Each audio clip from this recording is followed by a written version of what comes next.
Okay, hi. Hi.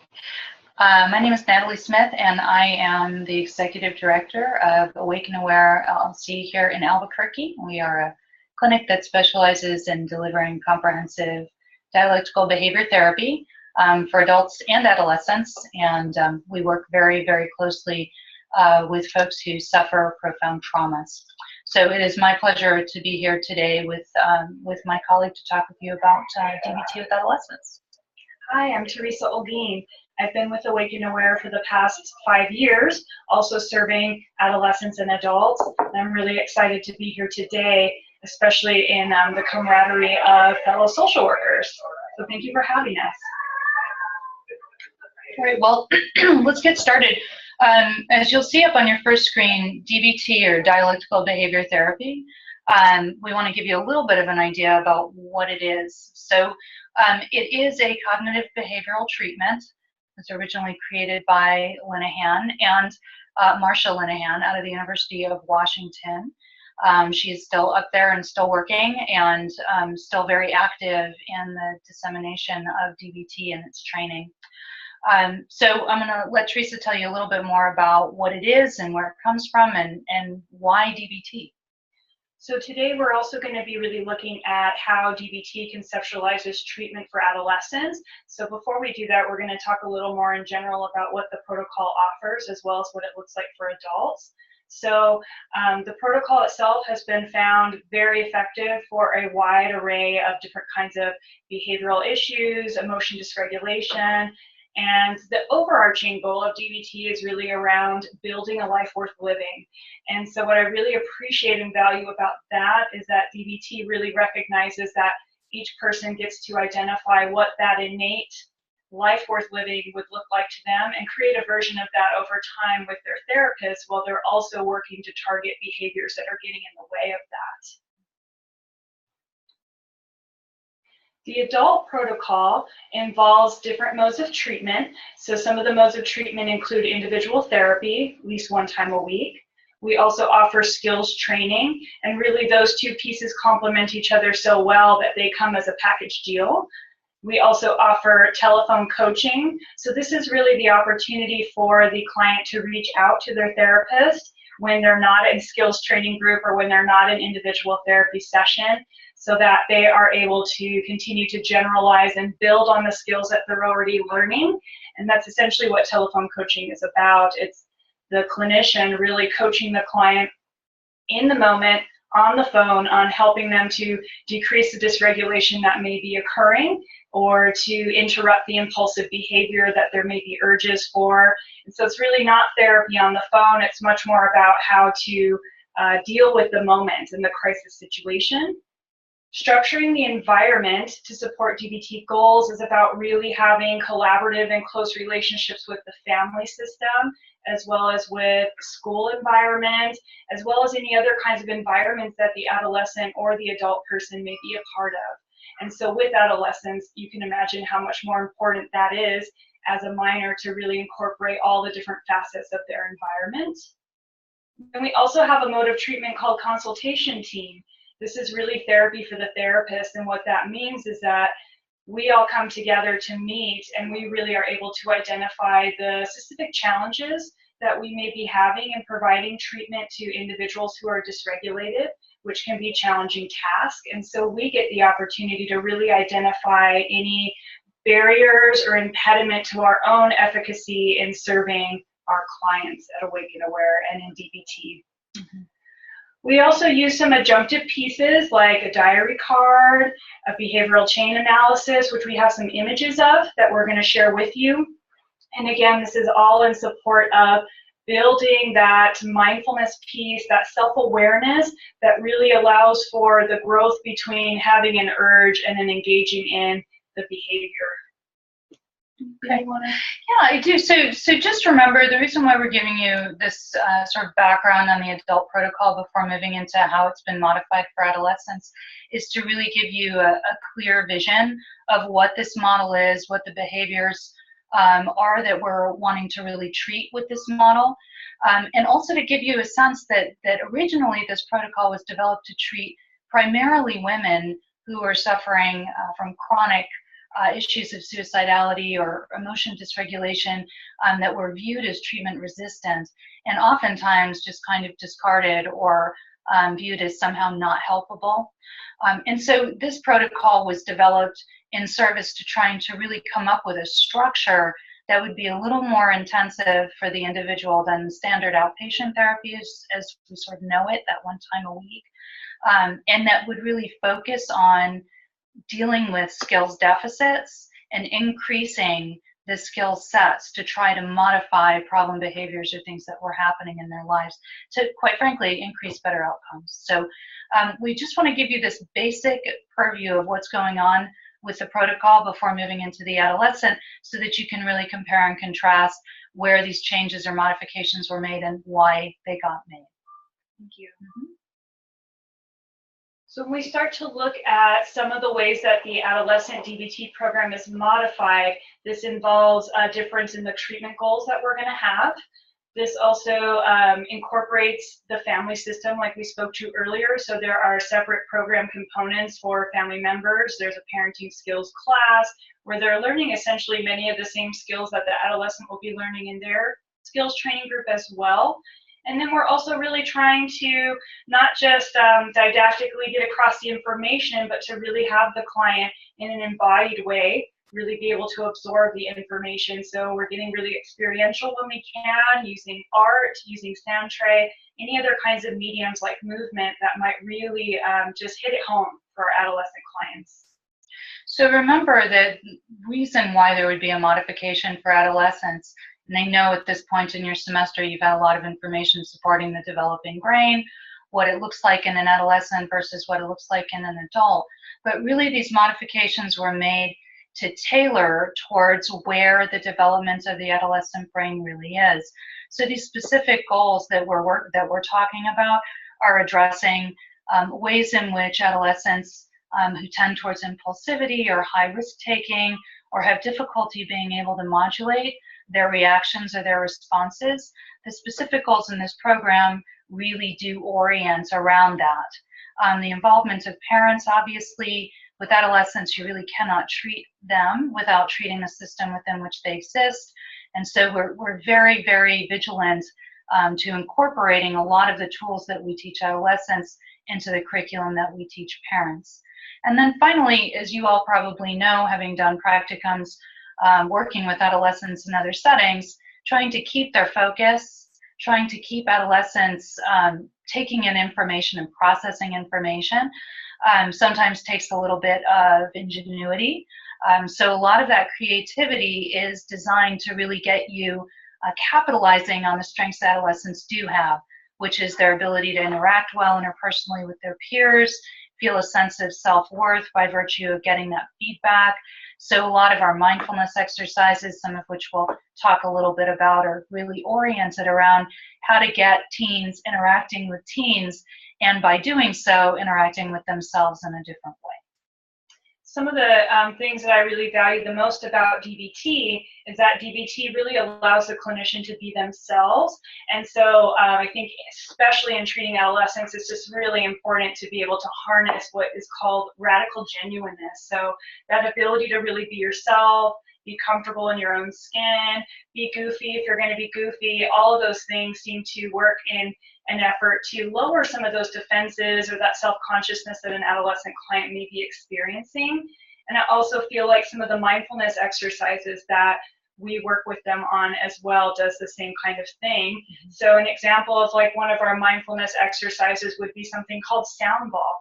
So in sound ball, I've got a ball and it has a sound, so it might be like flip flop, and then I pass it on over to Natalie or whoever else is in the room, and then they would catch that, make that sound, then you make another sound. So, you know, it really just gives the opportunity to join and to participate and to be silly and all those sorts of things that are still really important in adolescence. So there's some key ways that adolescent DBT will differ. So what we're looking at is we're looking at a different set of dialectical dilemmas. So we're going to speak to dialectical dilemmas for the adolescent client as well as for the parents. We're also looking at shorter commitment timeframes. So we'll get to the slide that talks about how much the program entails and for how long that lasts. Really, the time frame involved is designed to create sustainable behavioral change, and that is definitely the outcomes that we're seeing as we're treating both adults as well as adolescents. Again, the incorporation of family members, and then like we said earlier, really trying to get the adolescent to really embody the material and remain engaged with it with different kinds of creative opportunities, which we have some slides of today. Yeah, great. So this is a slide of a typical diary card for an adolescent client. So on the diary card, because DBT is a behavioral model, we're really looking at tracking specific behaviors such as suicidality and self-harm. So the actions of those are tracked as well as any urges, and the adolescent is really getting exposed to the opportunity to start to build that self-awareness around what that intensity is for them on a daily basis. So most of the rating scales are like 0 to 10 and 0 to 5. They also have the opportunity to track their emotional experience, which may not be something that is always all that apparent. And so that just really offers the opportunity for increased mindful awareness.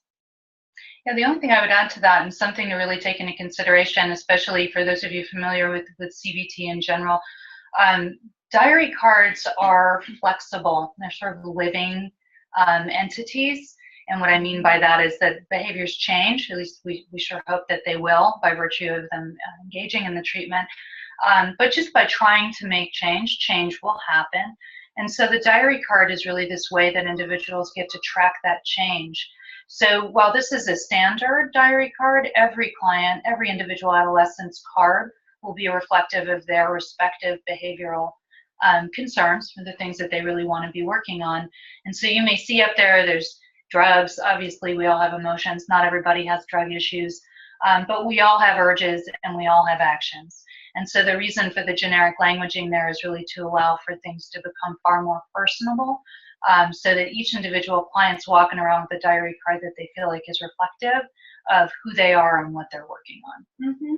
And the hope is over time that that diary card really becomes part of that person's like psyche, and it's in their mind, and so it's not really necessarily something they're having to continuously fill out. It's really something that's becoming a part of them, and that awareness and checking into those different aspects.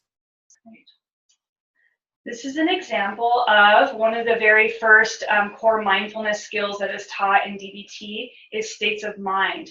And so as you can see, there's these 3 different states of mind: reasonable mind, emotional mind, and wise mind. And so this is just a creative take on how we can use the Venn diagram and really look at how we can make it more creative, make it more engaging. And in fact, there's a really cool slide next that kind of really demonstrates that. So this is the opportunity for the adolescent to really get in touch with whatever kind of medium they might find that they're really talented at or skilled in, whether it's art or music, whatever it is, to really kind of get that concept of what their wise mind looks like. This is another example of using the skills and really making them come alive. So we've got a portrayal of a skill that we call willingness and willfulness. Willingness being, you know, doing the things that we know we need to do, the things that ultimately benefit us, and willfulness being like when we dug our heels in the sand, right? So adolescence definitely comes with lots of moments to really dig in our heels, and so really wanting to give clients the opportunity to really figure out what these two look like side by side and when they may be operating to give us information. So willfulness oftentimes is a state that may serve to be protective or just may serve to give some kind of information, not that it is a bad place to be. So we really hope that perhaps these last few slides give you just a little tiny doorway into thinking about alternative ways in which to present information, and alternative ways in which your adolescent clients can engage the information to make it their own. And quite frankly, the hope with all of what we teach in DBT is that it will be recalled. You know, that in a moment when someone really needs to utilize a skill or check in, that they have something that they feel a kind of connection to that they can use. So please allow your minds to kind of go where they will. Certainly in our clinic, there's always a new way to incorporate this information or incorporate these skills into an adolescent skills group that allow the adolescent to really make it their own. The thing that I also really appreciate about DBT and that is really helpful for our adolescent clients is really doing what's called a behavioral chain. So in the behavioral chain, we're really breaking down the occurrence of behaviors, just like in football, how they do a play-by-play. So we're really looking at the behavior and then the thoughts associated with that behavior as well as the emotions, and then just kind of sequencing out what that looks like. And that is really a helpful tool for figuring out what kinds of skill deficits may exist, as well as what kinds of opportunities there may be for skills that aren't being utilized to be used in service to the life worth living goal of the adolescent client, as in service to interrupting any of the other kinds of behaviors that they would like to be doing less of. Okay, so we've given you a sort of a bird's eye view of a rather complex treatment modality. So if your head's spinning a little bit, like what are these things? It's normal. We really want to give you a sense of what the modality is, knowing that there's plenty more to dive into in terms of understanding the specifics around what we're teaching. For that reason, the adolescent program itself is at minimum 6 months. Certainly at our clinic, the requirements at the intake is to commit for that period, but many adolescents stay longer and repeat the skills modules over a second time. And sometimes that can keep them and their families with us for a year, quite frankly, sometimes even longer, depending on the severity of the presentation. The requirements for participation are pretty straightforward. You got to be in individual therapy and you have to be in skills training, and those two things have to happen simultaneously. Really the reason for that is that in the individual therapy, that behavioral chain you saw, some of those preliminary ideas about states of mind, they all get introduced in those individual sessions. And in the skills training sessions, there's an opportunity for peers to connect with one another and then practice, practice, practice. DBT is a very practice-based mode. We assume that the more you practice, the better at it you get, and the better at it you get, the more likely you are to be using it. The original protocol was developed was adopted for the adolescent program to include families for the reasons I've already stated, but really we have close to a 24-week multifamily group that is occurring simultaneously, and will include the children and the families together at the end of the family training. So that skills training is provided for caregivers as well as for family members in the hopes of being able to sustain a kind of behavioral change, not just in the adolescent, but also in the environment that's supporting the adolescent. Okay. So what does this mean for adolescents? We have a question on there. Is it just adolescents or is there a deeper issue going on? So I would like to speak to this in the sense of it is really our task as clinicians at the point of intake as well as ongoing, and we're doing that assessment piece to really determine, right, are the behaviors showing up because these are typical adolescent behaviors, different certainly than the behaviors that may have been exhibited in earlier childhood, but are these behaviors more typical and associated with the adolescence and the developmental tasks that are important of adolescence, or are these behaviors indeed something that is of more concern that's not typical, that perhaps is more on the side of being pathological or something that is needing to be addressed in a different kind of way versus behaviors that we would all sort of expect to see in adolescence.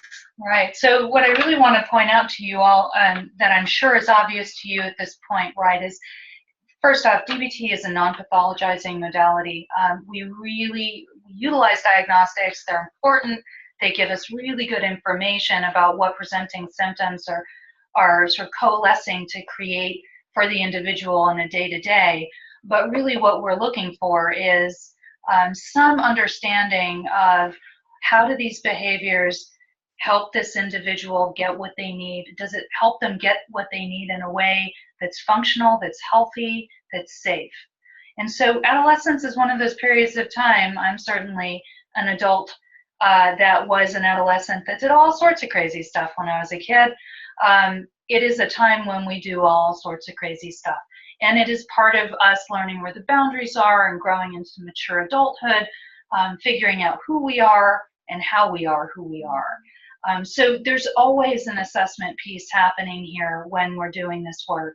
Even if we determine that someone's behaviors, for instance, cutting behaviors or passive ideation or even more active suicidal gesturing is occurring, we're still going to continually be assessing when an individual moves through those, stops doing them, has 4, 5, 6 months of successful living without any of those behaviors, then we also try to engage and validate that change and say, so it's possible, right, that we've now learned other ways of being able to manage our problem behaviors so that we don't have to do them anymore. So just remember, this is not a fixed modality. Once you end up with a diagnostic, does not mean you always have a diagnostic. The diagnostic is our entry point, and DBT then is utilized to try and really help individuals increase the quality of the life that they're living. So when we do this, we really note the aspects of adolescence that can either sort of make huge a problem behavior or that can minimize, right? So if I'm a cutter and I'm hanging out with a bunch of kids who also cut, you don't have to go far to know that there may be an enhancement of that particular behavior because I'm getting a lot of reinforcement from my friends, or we do things around the behavior. So really understanding how groupthink is playing into some of the behavioral choices that are being made. And then also just noting that flat out hormones and everything are off the chain during that period of time. And so there are lots of emotional experiences happening in adolescence where parents feel like their kids are not their kids, or, you know, God, one day my child was my child, and then they turned 14 and they weren't my child anymore. And they instantly think that somehow something bad has happened. Again, assessing. It may just simply be that it's a period of time where their hormones are readjusting and they're figuring out how to move into this more adult body.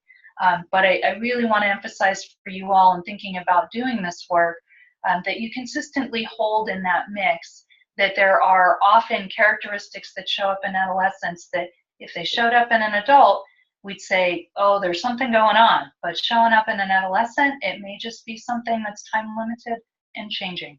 Mm-hmm.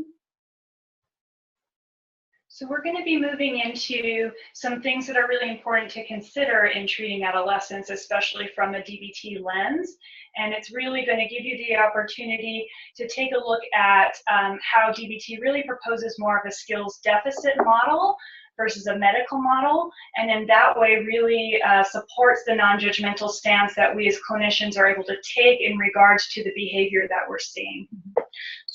So just a disclaimer, just ahead of time, so we're going to give you a little foray again into 2-3 concepts that are involved in adolescent DBT. This is not the entirety of the modality. In the short time that we have, we're hoping to sort of whet your appetite to learn more. So we chose particular facets of DBT that we thought might give you a foundation by which to understand why we're doing what we're doing.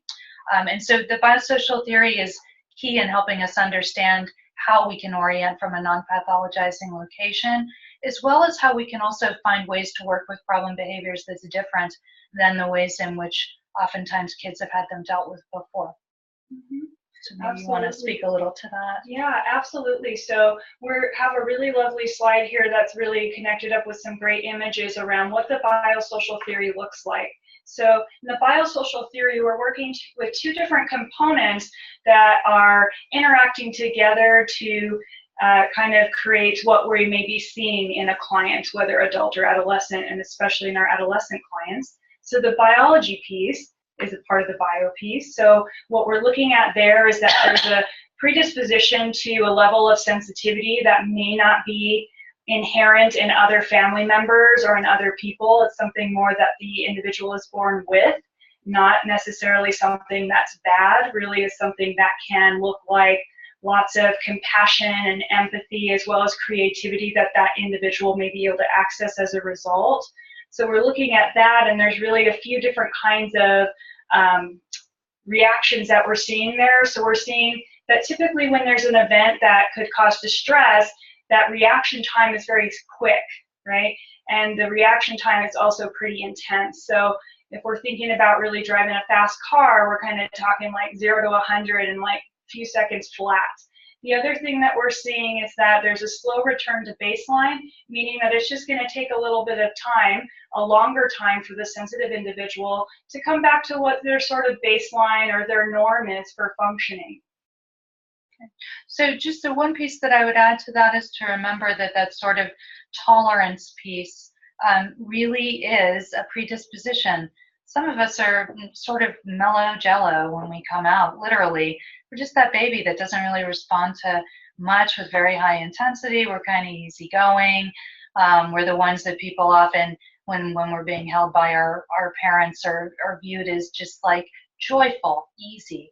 And then there's kiddos who are uncomfortable often, or have lots of sensory awareness of their bodies that aren't so comfortable. And so they wiggle more, they're a little more difficult to contain or soothe. And again, none of this is good or bad or right or wrong. There's no value judgment in it. In this theory, what we're really trying to highlight is that you, me, we're all predisposed to experience our emotions and the intensity of our emotions when we come into the world. And what happens is something we're going to talk about now, what happens in that transaction between my biology and the person who's entrusted to take care of me. Mm-hmm.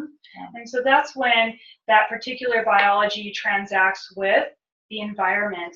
And so an invalidating environment is one in which that individual and the messaging toward that individual is that their feelings are wrong or they're too much, you know. It's like, why are you having such a hard time? Like, this was like, you know, a month ago that the dog died, and I don't get why you're still crying or you're upset or whatever that particular event might be. There's just that continuous message around not doing it right. Right. So again, remembering that there's a goodness of fit that happens. And sometimes there's a goodness of fit that does not happen. But none of that is indicative of love or commitment or loyalty or desire to be a good parent or desire to be a good kid. Sometimes the parent may end up being an individual that was very, very modulated in their emotions, very low key. They're that happy baby. And they end up having a child who's more of that wiggly baby. And so there's this learning about how to actually understand and validate one another. And it is transactional. It's going both ways. Certainly as a child, we do rely on our parents to sort of, we hope they know more about how to do this than we do. But in all honesty, the child's trying to learn how to do it with their parent as much as the parent is trying to learn how to do it with their child. So there's just a lot of room for invalidation to occur that's not intended. The statements of buck up or be strong or you got this, or for a different child may seem really encouraging, and to someone who's very sensitive may feel really invalidating. So it's just really important, again, to remember that there are a number of different ways that this can manifest in your clients when you treat them, and you just really want to hold in the balance for them that just because there's a difficulty in being able to make connection or validate one another effectively in a very natural way, these are skills you can learn. And DBT is pretty good at teaching folks how to do that. Mm-hmm. And DBT really sets us up well with this biosocial theory as clinicians, because we get to enter into this dynamic from a place of total non-judgment to really look at what those patterns are looking like in interaction. So over time, when the environment is invalidating, that can lead to multiple problems, like it says there. Essentially what it leads to is emotion dysregulation. So if I walk around and I'm feeling sad and someone's telling me I'm not, what's typically going to happen is that emotional intensity for me is going to amp up. It's going to increase. And then I may actually get involved in behaviors that would really try to communicate the depth of my sadness. So that's where we see the entering in around suicidal ideation and behavior, self-harming, experimentation with substance use, eating disordered behavior and experimentation with sex. Right, so if we think about that, really what we can remember is that all of these behaviors are efforts to get needs met. And if we look back to the biosocial theory when we get confused, so why is someone doing this? If we continually ask ourselves the question of what need gets met when they do this, what need hasn't gotten met, and then really orienting our treatment around viewing that this is the best this individual can do at this moment to get that need met, and they really need to learn how to do something different, right? But it's both. Mm-hmm. Absolutely. So we're going to take a little look at the dialectical dilemmas for adolescents, and we have some of those up there already on the board. So a lot of you are probably already very aware of some of these as you've been doing your course this semester. And so we're looking at, for example, brain development versus body development. So there is a pretty stark contrast sometimes between the ways in which adolescent bodies are developing versus the brain. Right? In identity versus role confusion, we're seeing adolescents really wanting to try on lots of different hats that they didn't try on before, or take on traits or qualities that they didn't really have before as well. Right. So in case you haven't put this together, the D in DBT is dialectical, and the reason why we talk about dialectical dilemmas is because we're very committed to the notion that there is not only one truth, there are multiple truths. They are co-occurring, and so when we allow for more than one thing to be true at any one given time, we allow ourselves more options. And so in problem behaviors, we really want to allow options. So when we look at these dilemmas, really what we're looking at is what happens when we get too far on one side or too far on the other. So for instance, freedom versus responsibility, a lot of adolescents, they want total freedom. I want to do whatever I want, whenever I want. I shouldn't have any restrictions. At that point, with impulse control being what it is, adolescence isn't entirely ready for complete freedom. Quite frankly, a lot of adults aren't ready for complete freedom. But certainly at that point in adolescence, knowing where your boundaries are, knowing how you can move in a structure that's contained is part of what's going to teach you how to utilize your freedom in a way that actually really benefits you. Responsibility on the flip side, sometimes you've got kids who are hyper responsible. They've had to be, maybe they were the oldest child, maybe they were coming from circumstances where they were the individual that had to hold things together, keep structure in place. And so there's this constant moving back and forth between too much freedom, just enough freedom, too much responsibility, not enough responsibility, moving towards that middle path. And in DBT, that middle path is what we're after, because in there are multiple choices with multiple options. Mm-hmm. So independence versus dependence, child versus adult, these are the obvious dilemmas that an adolescent's going to be dealing with. And quite frankly, even though the adults have a different set of them, these are also things that the adults are dealing with. Mm-hmm. Their child's independence, their child's dependence. Some families want their kiddos independent really fast. Mm-hmm. Some don't want them independent forever. And really no judgment about either one. But we have to learn how to work with them so that we can help the child and the parent come to an understanding or a middle path around how to move through these dilemmas in a way that actually is functional and positive. Mm-hmm. And as Natalie was speaking earlier to this, these are the dialectical dilemmas for the parents. And so you can see how these also are very similar to some of the ones for adolescents too. Mm-hmm. So there's a really cool moment that happens in family group where these are drawn on the board, right? They're explained and then they're drawn on the board. And then the parents get the opportunity to really kind of figure out where they are as far as, am I over here in this extreme or am I over here on this extreme, right? And so when I'm thinking about holding on versus letting go, I'm thinking of that kind of societal, cultural expectation that once a adolescent turns 18, like off you go, you're out of the house. That actually might not be something that's very realistic for your 18-year-old who might still have some skills deficits, who still needs that support to really be able to make that kind of move to that total independence.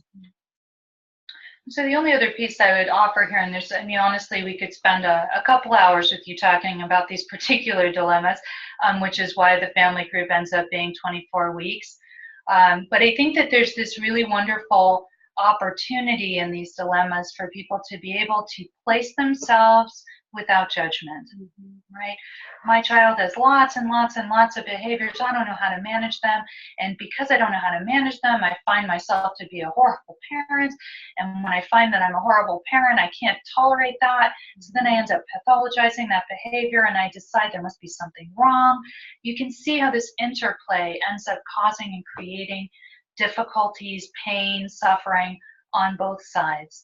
So the reason why we incorporate these dilemmas for adolescents and adults, like so many things in DBT, is to equip the individual to be able to really be doing this work independently after they've done the work with us. At any time, they can visit with themselves. Where am I on the spectrum? Oh my gosh, they smoked a cigarette. Okay, they didn't smoke dope. Okay, they don't have to be in an RTC, right? And the kiddo can be on the other side going, well, they said I just couldn't go out. They didn't say I could never go out. It's a nice check and balance. And it's also a way for you as the therapist to be able to really join and acknowledge what's valid and not acknowledge what isn't. We also get a cool opportunity sometimes when we're working with families to really look at, you know, when the parents were small, like how did this sort of shake down in your own home and what did that look like as far as discipline and what was allowed and what wasn't. We also get cool opportunities to really highlight what's more typical behavior for adolescents versus what's not, so that whatever kinds of questions may exist in people's minds, it becomes really clear what those look like. Right.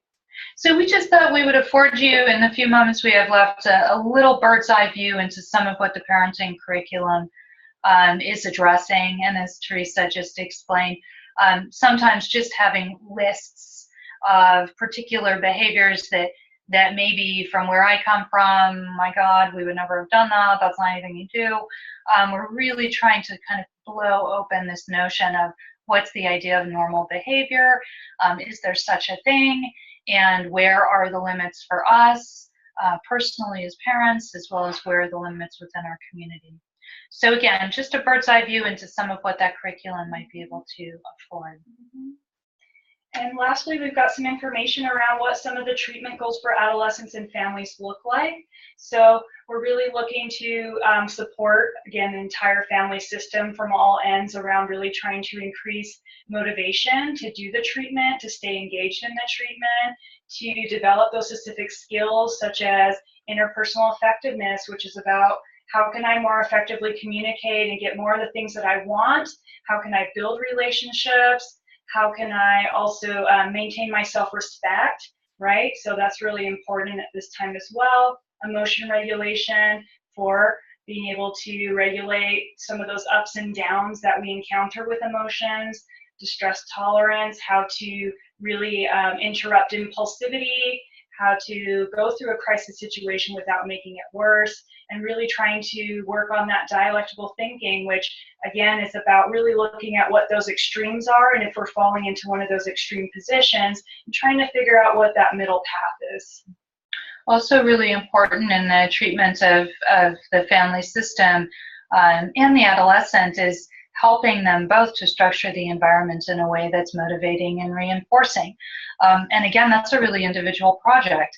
What's going to work for one individual, what's going to reinforce my behavior may not be what's going to reinforce Teresa's behavior.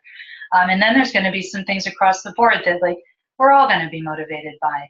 And so just being able to structure the environment in a way that supports what those actual goals are so that there's reinforcement at key moments to sustain the behavioral change. Because remember, behaviors aren't changing unless we're getting reinforcement at those key times to let us know that, hey, if I do this differently, I get this reward. I do this differently, I get this reward. But if I'm doing something differently and there's no reward or it's delayed or no one's even noticing, my desire to want to do that behavior again is going to go down. So just something to bear in mind, that treatment is not just inside that therapy room, but it's also about structuring that familial environment and the environment outside of the therapy room. Any final thoughts that you may have about anything you'd like to offer?